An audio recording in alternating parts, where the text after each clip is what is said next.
Olá, minha gente, boa tarde a todas, a todos. Como nós fazemos todas as quartas-feiras, puxa, que vontade que fosse sexta já, né? Como nós fazemos todas as quartas-feiras, nós estamos começando hoje, 30 de junho, a nossa conversa semanal. Então, bom dia ou boa noite para quem nos verá fora desse horário. E antes de tratar da nossa pauta de hoje, eu vou reforçar aqui os pedidos para que vocês, aqueles que puderem, curtam a nossa página, compartilhem essa nossa conversa no Facebook, no Instagram, que realmente nos ajudem a difundir essas informações, essas ideias e que continuem, sendo possível, contribuindo, né, com informações e opiniões aqui nesses nossos encontros.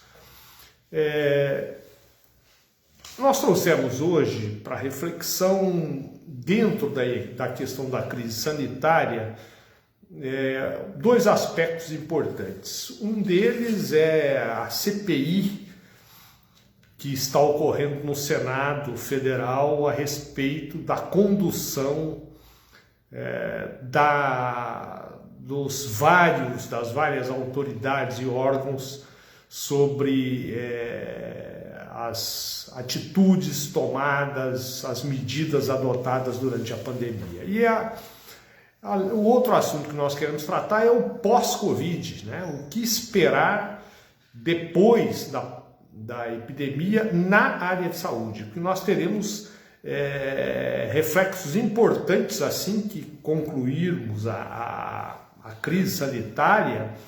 Nós teremos uma nova crise decorrente das dificuldades que foram ampliadas pela epidemia.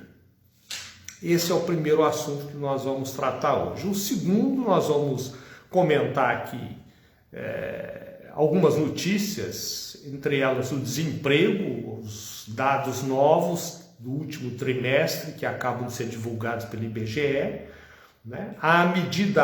Uma medida que passou praticamente despercebida, a medida da ANEEL, que foi noticiada pelo ministro, né, de Minas e Energia, a respeito da elevação da tarifa de energia elétrica em decorrência, segundo eles afirmaram, da crise hídrica que o Brasil enfrenta. Nós vamos falar ainda rapidamente também do PL 490, né, que continua tramitando na Câmara Federal e que aguarda uma votação no Supremo Tribunal Federal, que é uma ameaça muito grave à preservação das etnias, das várias etnias e das terras indígenas no Brasil e, por consequência, do meio ambiente, né? Muito bem, vamos então fazer um rápido panorama a respeito da situação atual e das perspectivas que nós temos a respeito da epidemia de Covid-19. Bom, nós já passamos de 514 mil mortos, né? Infelizmente, um trabalho recente apresentado pela equipe, né? Ele que foi depor na CPI do Senado, o professor Pedro Elau, né? Alau, da Universidade de Pelotas, da Universidade Federal de Pelotas, um epidemiologista. Ele tem um estudo dele e da USP que, levando em consideração que o Brasil tem 2,7% da população mundial e representa e responde por mais de 13% de todos os óbitos no planeta, né, e fazendo os cálculos a respeito do que poderia ter acontecido no Brasil comparativamente a outros países que adotaram certas medidas, eles consideram que nós poderíamos ter evitado 380 mil mortes no Brasil, né? O nosso número de mortes poderia ser muito inferior a esse que nós temos. Isso é uma uma das apurações feitas pela CPI do Senado Federal. Então a situação começa a melhorar, embora a gente ainda tenha números muito altos, tanto de infectados como de óbitos, né? Esse número entrou nas últimas 2 semanas num leve declínio, né? De tal forma que esse pequeno declínio deve se refletir no declínio de óbitos nos próximos dias, e isso talvez em decorrência já da vacinação, que embora esteja bastante atrasada ainda no Brasil, apenas cerca de 12% da população foi completamente imunizada com 2 doses, né? Apesar disso, nós já começamos a ter os reflexos, né? E a epidemia, pela primeira vez nos últimos meses, o R, quer dizer, o índice de replicação viral, caiu abaixo de 1, que é um bom sinal, é sinal de declínio. Caminhando, né, nesta direção e neste ritmo, é provável que para o final do ano, né, novembro, dezembro, nós tenhamos uma melhora considerável na nossa situação. Né? Nós comecemos a fazer a superação da epidemia. E aí vem o seguinte: o que esperar depois? Eu pesquisei, coloquei aqui algumas questões que eu quero trazer para a reflexão de vocês, que nós teremos, assim que superarmos a fase mais grave da epidemia, nós temos alguns problemas sérios para resolver. Por exemplo, quais serão as sequelas e quantos serão os sequelados que necessitarão da atenção do Sistema Único de Saúde para recuperar ou para serem acompanhados a longo prazo, com fisioterapia, com a assistência cardiológica, neurológica, enfim, com exames complementares. Nós não temos isso dimensionado ainda, mas sabe-se que teremos um grande número de sequelados, né? Nós temos, isso é fato consumado, um declínio muito grande do número de pacientes que procuraram os postos de saúde neste período de pandemia para fazerem outras imunizações que não contra o Covid-19. Então, contra a Covid-19, então nós vamos ter provavelmente, nós corremos o risco de ter surto de doenças que já estão controladas, como o sarampo, por exemplo, nos próximos anos, né? O represamento que existe nos serviços públicos de cirurgias eletivas, exames complementares mais complexos, né, e outros tratamentos clínicos é enorme, porque os hospitais praticamente pararam e nós temos que pensar em como enfrentar essa situação. São algumas das preocupações que nós temos com o pós-pandemia, num contexto em que nós temos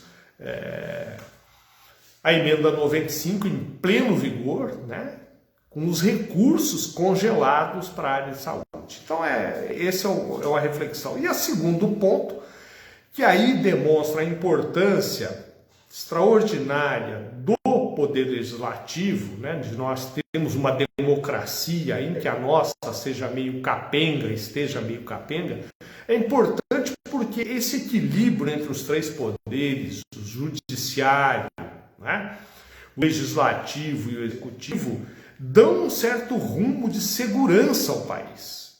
Temos alguns exemplos. O Supremo tem adotado medidas interessantes no sentido de preservar as medidas mínimas de proteção durante a epidemia, né?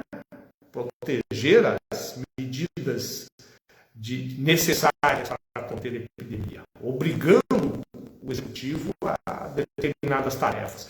E o legislativo também tem contribuído, como foi a questão do auxílio emergencial, né? Que foi a proposta inicial era muito pequena, era R$200, ela foi modificada no Congresso Nacional e isso possibilitou um auxílio emergencial mais robusto, que melhorou a vida dos mais excluídos, daqueles que estão em grande dificuldade. Então, agora tem um papel extraordinário que está sendo desempenhado durante a CPI no Senado Federal. A CPI tem revelado, já revelou, primeiro, que houve um tratamento equivocado da epidemia. Optou-se pela imunidade adquirida pelo contágio, coletivo, como meio de superar a epidemia, e isso é uma das causas da tragédia que nós estamos vivendo. Atrasou-se muito a compra das vacinas, não é? Não se adotou de forma correta os procedimentos de uso de máscara, distanciamento social. Houve uma falha enorme na comunicação, né?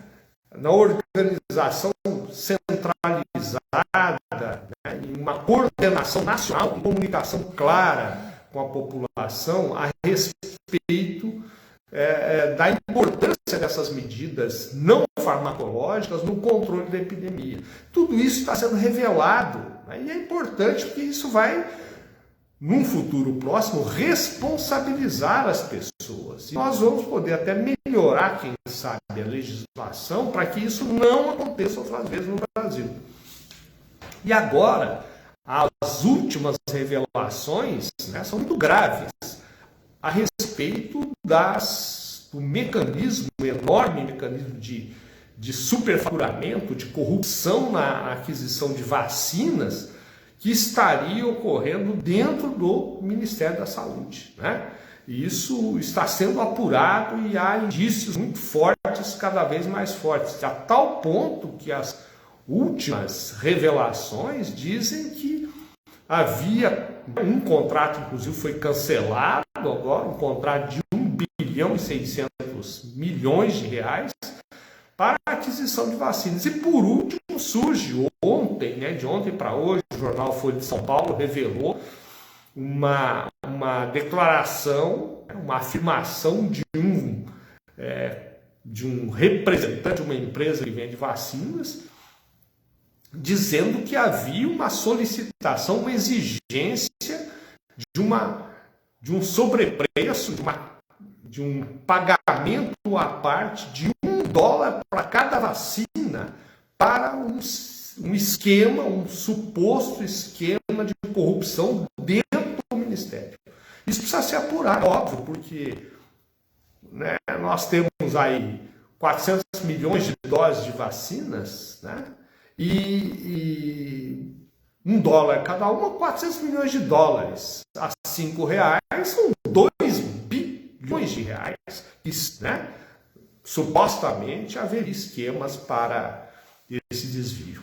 E aí, quando você pesquisa, né, eu fui pesquisar e fui ver lá no GGN, que é um site de notícias importante, né, é um site dirigido pelo jornalista Luiz Nassif, né, renomado, que mostra uma organização antiga dentro do Ministério da Saúde, envolvendo esta empresa, que agora era uma das envolvidas na propina, né?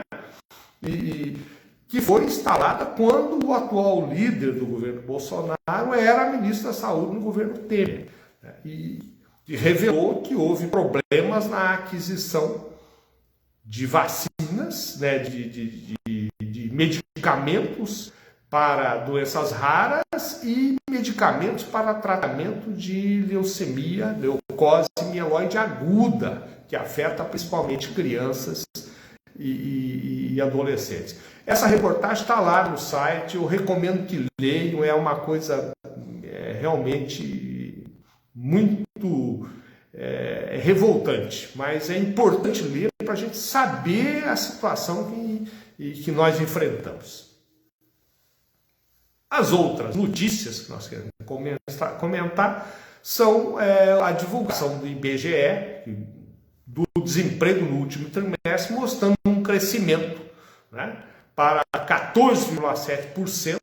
Nós temos, então, 14,8 milhões de desempregados no Brasil, aumentando né? Quando se diz, e a gente vê o discurso na televisão, na mídia comercial, dizendo que o Brasil está retomando o crescimento, que a economia está sendo aquecida, né? Isso não corresponde muito à realidade. Alguns setores da economia brasileira, os setores exportadores, né, de commodities, como os produtos agrícolas e os produtos de mineração, realmente tem um crescimento. Mas isso não se reflete, primeiro, na geração de empregos e, segundo, na distribuição da renda, né? Que é o que importa para a população, né? No momento de inflação alta, um aumento exponencial aí que nós estamos vendo da energia, né? dos combustíveis, do gás, né? E dos alimentos.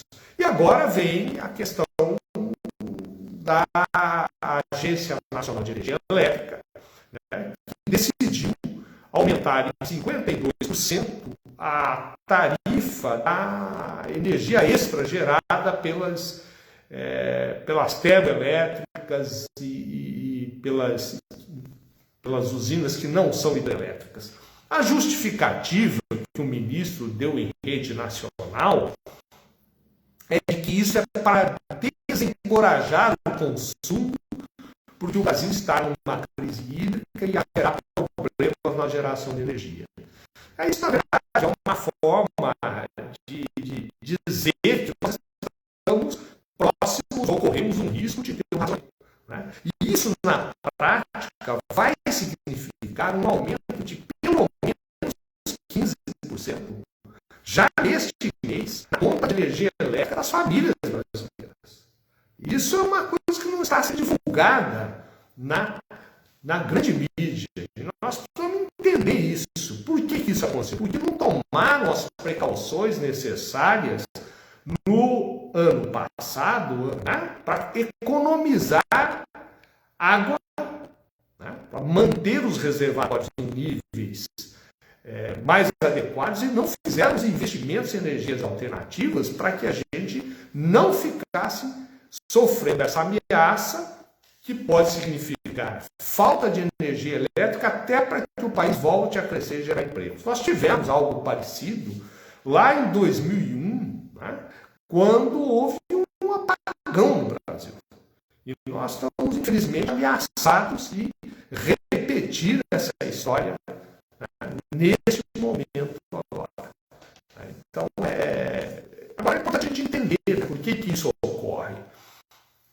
Isso está dentro dessa visão neoliberal, né, entreguista que o Brasil assumiu, de privatizar tudo, de transformar o Estado em Estado mínimo e perder a capacidade de planejamento, de controle, de investimento público, né, que segue, porque vem aí a reforma administrativa. O que eles querem fazer?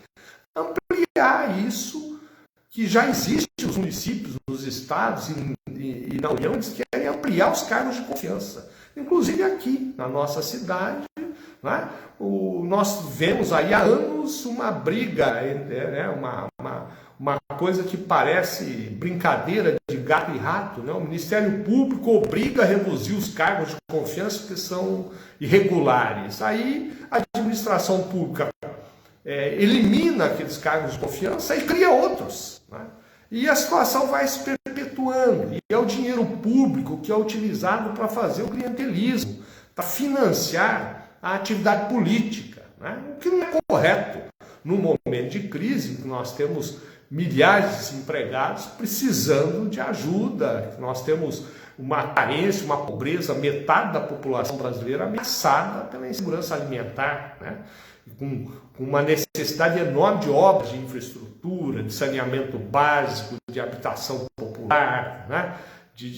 Então é essa a situação, e isso é construído de baixo para cima, porque eu fiz a defesa do Congresso Nacional aqui e faço, acho pior do que ter um Congresso Nacional ruim, e esse nosso é muito ruim, não representa o povo brasileiro, está atrelado aos interesses econômicos em sua grande maioria. Nós temos lá pouco mais de... não chega a um terço dos congressistas que têm compromissos populares no país.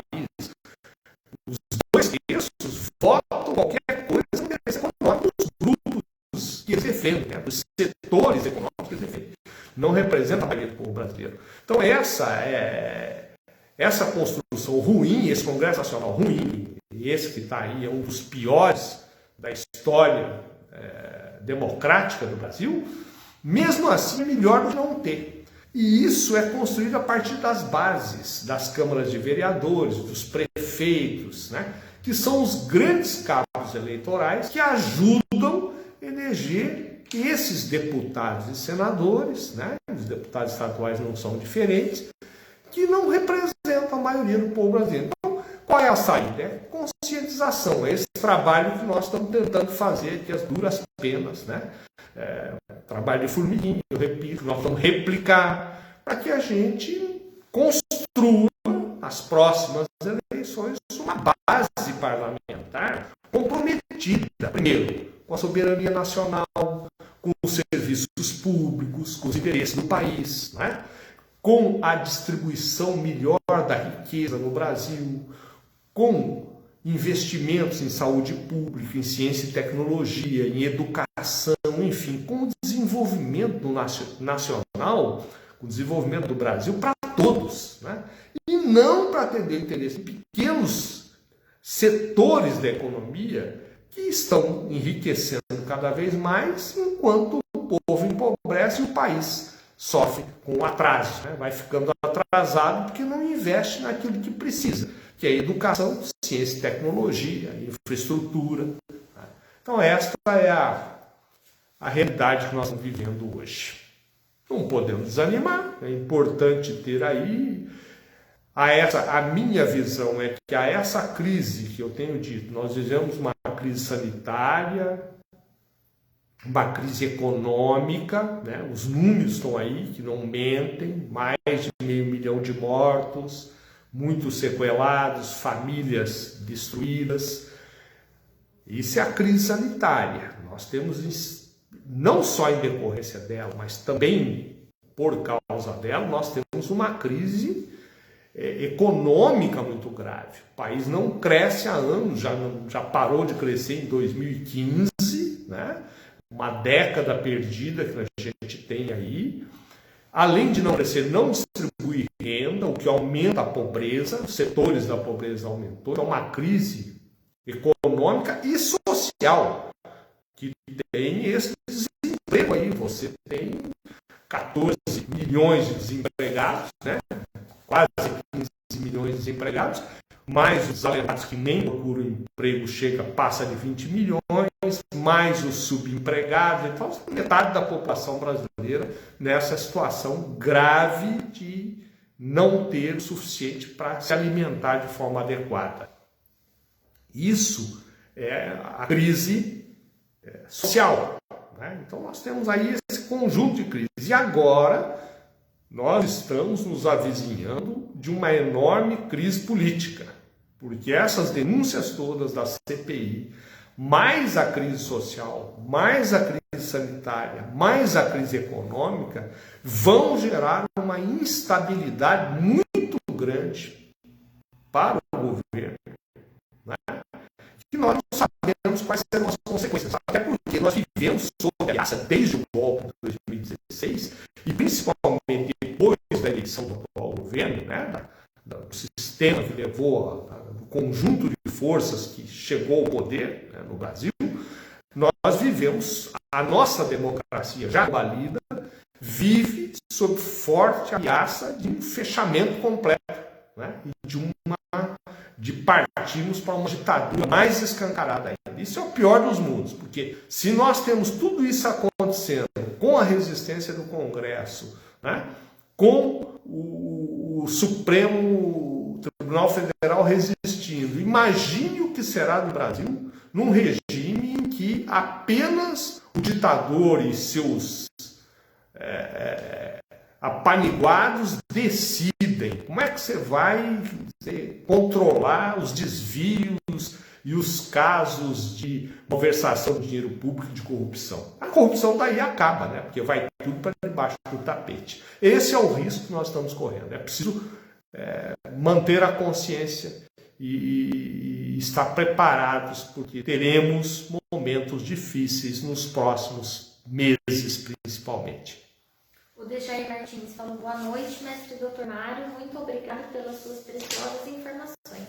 Eu quero agradecer aqui ao Dejair e aos outros nossos companheiros que estão aqui nos dando audiência, contribuindo, né, participando, renovar o convite para que a gente busque essas informações, renovar aqui o convite para que vocês leiam essa matéria que está lá no GGN, né?